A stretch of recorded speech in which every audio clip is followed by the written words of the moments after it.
Spinosaurids were insane, including some of the biggest and most bizarre theropods in the fossil record. They've earned a reputation as some of the strangest theropod dinosaurs out there, bucking the trend in more ways than one. While other large theropods focused on taking down large game on land, Spinosaurids specialized in aquatic prey, keeping their arms and claws long and developing crocodile-like features that helped them rule the shorelines and riversides of the Cretaceous period. From gigantic shorebird-style waders like the infamous Spinosaurus, which was one of the biggest carnivorous dinosaurs of all time, to long-legged generalist hunters like Suchomimus, Spinosaurids branched into multiple niches during their 80 million year reign and conquered continents. Let's cover the size, phylogeny, and physiology of the Spinosauridae, one of the most insanely awesome animal groups in Earth's history.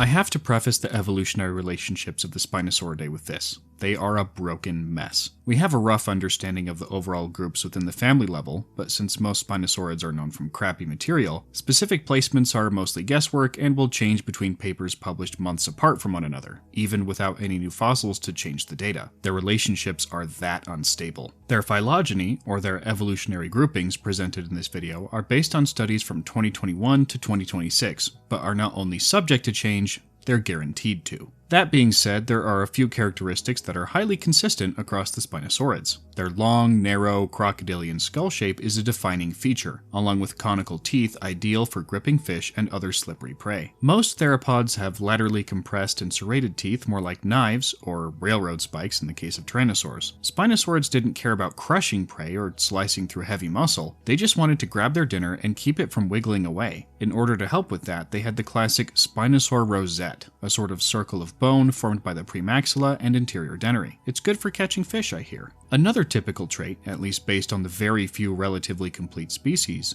is long arms with wicked claws, useful both for capturing aquatic and terrestrial prey. We're multitasking now. Good job, Spinosaurids. Now for the phylogeny. Spinosaurids were a type of megalosauroid theropod, a group that also included the proper megalosaurids like Torvosaurus, and confusing uncertainties like Lorinianosaurus. Megalosaurids were influential top predators during the Jurassic period, filling high trophic levels in Europe and North America for millions of years, but their cousins the Spinosaurids thrived in the Cretaceous period. We don't know when they evolved, but Spinosaurid teeth belonging to Siamosaurus have been found in Thailand, dating as far back as 130 million years ago. Baryonyx appeared at around the same time in the United Kingdom, indicating that the group was already globally distributed by then. An origin in the late Jurassic seems reasonable. The white rock Spinosaurid is our first taxon of interest, chiefly because it's too fragmentary to identify which subgroup it belongs to. There's enough material to tell it's a Spinosaurid of some kind, but not enough unique characters to assign it a new genus or classify it further. It was described in 2022 from material discovered on the Isle of Wight and is actually one of the largest Spinosaurids, at about 10 meters long with an estimated mass of 2 to 3 tons. The Baryonychines are the first large subgroup within the Spinosauridae, named after its flagship taxon Baryonyx walkeri. The holotype is roughly 8.5 meters long and weighs 1,400 kilograms, making it a respectable medium-sized theropod. Baryonyx terrorized early Cretaceous England, hunting both fish and small terrestrial prey. Its classic Spinosaur snout combined with its enormous hand claws made for a fearsome weapons array, useful for capturing and processing a wide variety of prey types. That would include the fish and iguanodont remains found in the holotype's stomach. Iberospinus is, as the name would imply, a Portuguese equivalent of Baryonyx. It actually used to be inside of the genus Baryonyx until further analysis diagnosed it as its own genus. Unfortunately, its material is nowhere near as good as that of Baryonyx, with only fragments known from across the skeleton. Various analyses place it inside of the Baryonychines or outside of it just as a basal Spinosaurid, so its placement here is highly debatable. Any placement will be, to be fair, until it gets its act together and offers more material to work with. Rioja venatrix is also flexible, but as of 2025 is currently placed within the Baryonychines. This Spanish Spinosaurid, is only known from an incomplete leg and a half, so there is really not much to say about it. I'm sorry. If you wanted a family known from numerous good, well-preserved specimens, you should comment that you want the Tyrannosaur episode next. Full disclosure, I was going to leave Cretaceous off the list in the first draft of this video, so thanks to Tyler for reminding me that it deserves a mention. Yes, it's only known from scrappy skull material and 2 cervical verts, but just as every Pokemon is somebody's favorite, every dinosaur is somebody's favorite. Cretaceous has unclear relationships with other Baryonychines given its fragmentary nature, and has been suggested to be synonymous with Suchomimus or Baryonyx in the past, or even outside of Baryonychinae and Spinosaurinae entirely. The moral of the story? We don't know. We don't know if there is a moral to this story. Within the Baryonychines, we find the Ceratoseuchopsinae, a small clade named after the recently described Ceratoseuchops inferodios, which means horned crocodile-faced heron of the underworld. An incredible name for 10% of a skull. As poor as the material is, it has the characteristic Spinosaurid premaxillary notch as well as neat post-orbital bosses, which were the inspiration for its magnificently death metal scientific name. It was discovered and described at the same time as its close relative Rhiperovenator, river hunter, which has slightly better remains. Similar regions of the skull are preserved, demonstrating clear differences in the premaxilla and rear portion of the skull, as well as part of the tail. Between Ceratoseuchops, Rhiperovenator, and the White Rock Spinosaurid, Spinosaurids in general were totally dominating the Isle of Wight in the early Cretaceous. Clearly they were doing something white. Eocarcharia is suspected to be a Baryonychine, but it's only known from a post-orbital. It was chimeric, with its originally assigned maxilla later shown to be Carcharodontosaurid material. Eocarcharia, as you might guess from the name, was believed to have been the earliest Carcharodontosaurid until a 2025 study demonstrated that the holotype material was Spinosaurid in nature. Kind of awkward. By far the best, and by that I mean the only good member of Ceratoseuchopsinae is Suchomimus, the infamous crocodile mimic of West Africa. This theropod is known from multiple specimens that together give us a nearly complete picture of its overall anatomy, from the skull, to the arms, to the neural spines, to the tail. It was an enormous as in 11 meters and 5 tons, terrestrial and shallow water carnivore, with over 100 crocodile-like teeth jammed in the jaws like nails on a piece of old lumber. Its arms were incredibly powerful with large muscle attachments and sported claws the size of Bowie knives, capable of capturing and gutting large aquatic or terrestrial prey. This animal is half the reason we know anything about Spinosaurids at all, so be grateful for it. Parallel to the Baryonychines, we find the Spinosaurins. Spinosaurids characterized by tall neural spines, nostrils placed further back on the skull, and teeth that are straight and lack serrations. Irritator challengeri is one of those dinosaurs that people not terribly interested in paleontology might know, just because the reasoning behind its name is a fun fact you share at parties. Did you know there's a dinosaur that the discoverers named Irritator because the skull was irritatingly damaged by fossil dealers? Maybe I'm overestimating the general public's niche humor, I don't know. Irritator may include the dubious genus Angoturama, which is only known from a damaged partial rostrum, and it's possible that even larger fragments from the same formation belong to Irritator as well. It's known to have eaten pterosaurs based on a tooth found inside of a pterosaur vertebra, and likely ate a significant amount of fish as well, as part of its typical diet. A 2023 study found that its jaws could open exceptionally wide from the back, allowing it to gulp down huge chunks of meat or large fish. It's like the Spinosaurid equivalent of Pac-Man or Kirby. Ichthyovenator probably also hunted fish, given how its name means fish hunter, unless this is another case of ironic naming like Eocarcharia. The skull wasn't actually preserved, but the rest of the material isn't bad, making this Southeast Asian Spinosaurid one of the most complete in the entire family. It has one of the most unique neural spine sails in the entire dinosaur kingdom, with a funky dip over the front part of the pelvis giving it a notched, war-torn look. It also had a paddle-like tail that would have both helped it swim and stabilize itself in the water while it hunted. As an early Cretaceous Spinosaurine, Ichthyovenator served as kind of a rough draft for what came later in terms of extreme semi-aquatic adaptations as well as sail morphology.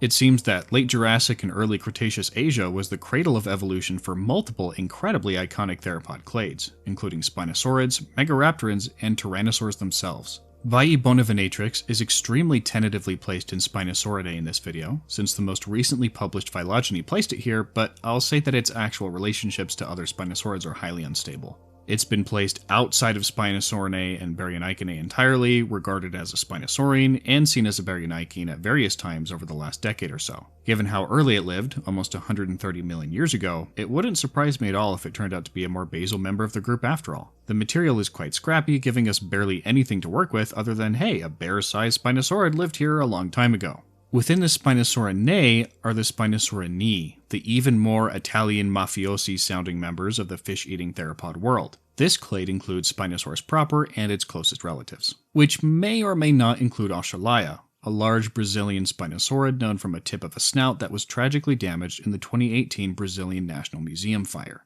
The material was bad even before it was burned, but it does seem to indicate that there was a big Spinosaurid roaming Brazil about 100 million years ago. Each tooth socket had 2 replacement teeth, a characteristic used to distinguish it from other Spinosaurids. It's much larger than its other Brazilian compatriot Irritator, at about 11 meters long and over 4 metric tons. It would have hunted very similar prey to Spinosaurus and its other African relatives, including the gigantic coelacanth Mawsonia and its fair share of pterosaurs. Sigilmosasaurus has had a frankly exhausting go of things, being exiled to and pulled back from the void of invalidity time and again over the 30 years since its description. It's just another Spinosaurus. No, it isn't. Yes, it is. No, it isn't. You get the picture. It really is a mess, so out of all the Spinosaurids to have been discovered and described, it's the one I'm least interested in covering, given the complete lack of agreement among experts who know far more about Spinosaurids than I ever will. The material is bad, there's not much of it to begin with, and its phylogeny is a nightmare. But hey, it's pretty big.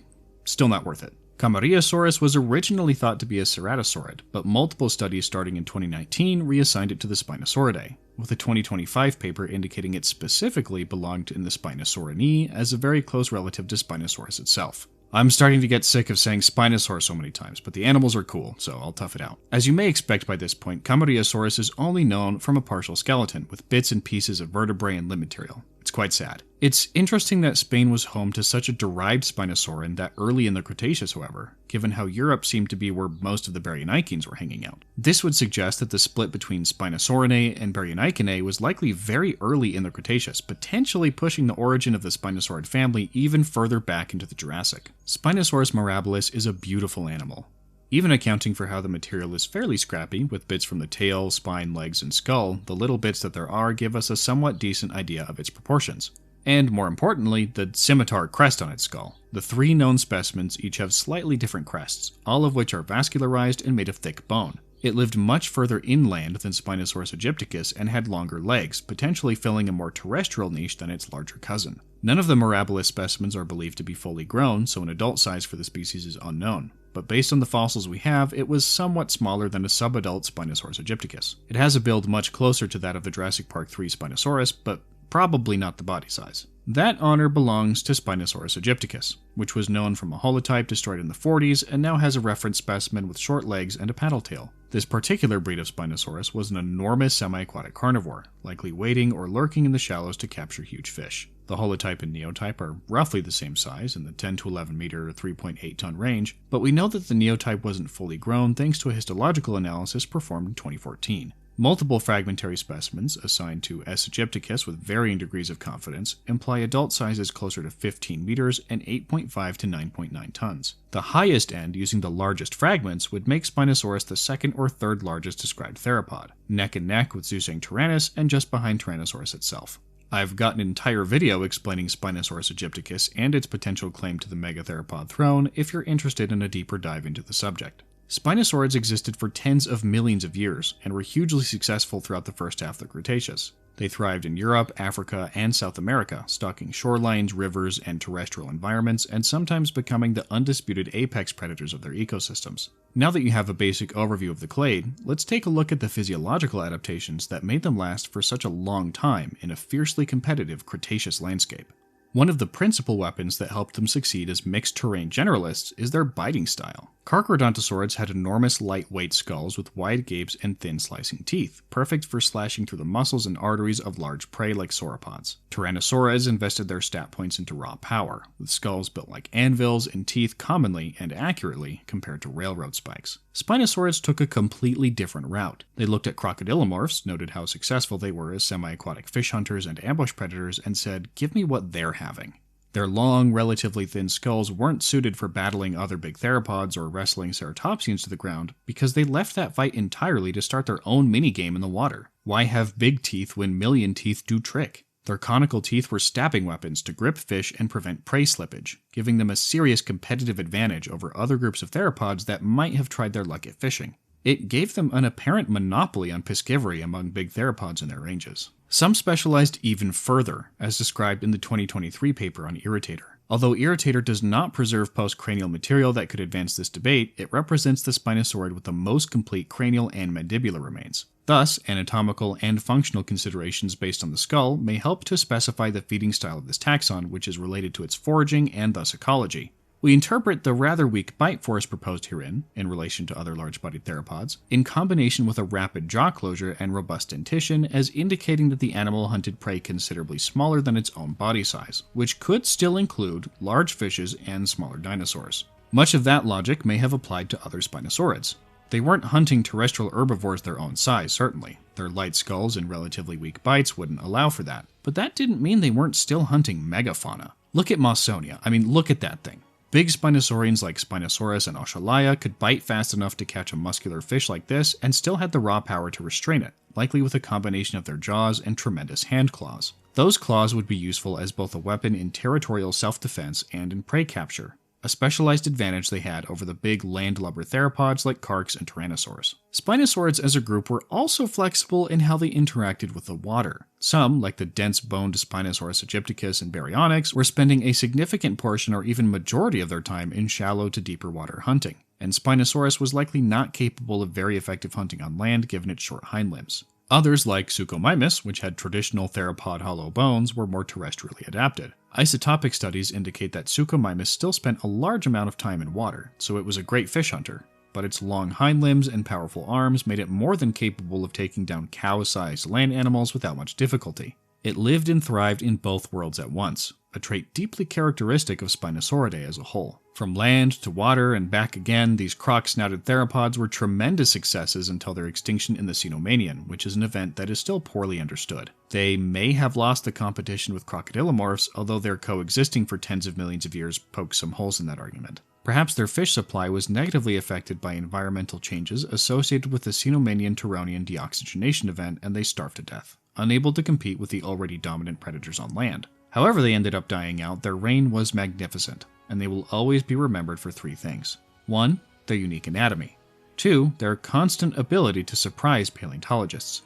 And 3. Their love for 3 Days Grace and Lincoln Park. Here's another reminder that if you'd like to learn more about Spinosaurus morphology and body size in particular, I recently released an entire video covering the big guy. If you'd like to further support the channel, you can join it as a member or check out my book Extinction, Obsidian Dawn, which is a military fantasy with psychic dinosaurs. Go ahead and comment on the prehistoric animal group you'd like to see covered next in this size, Phylogeny, and Physiology series. Ceratopsians seem like a strong option, but what do you think? I'm the Vividen, and I'll see you the next time I hit my head against the wall trying to learn about the phylogeny of a clade known almost entirely from scrap.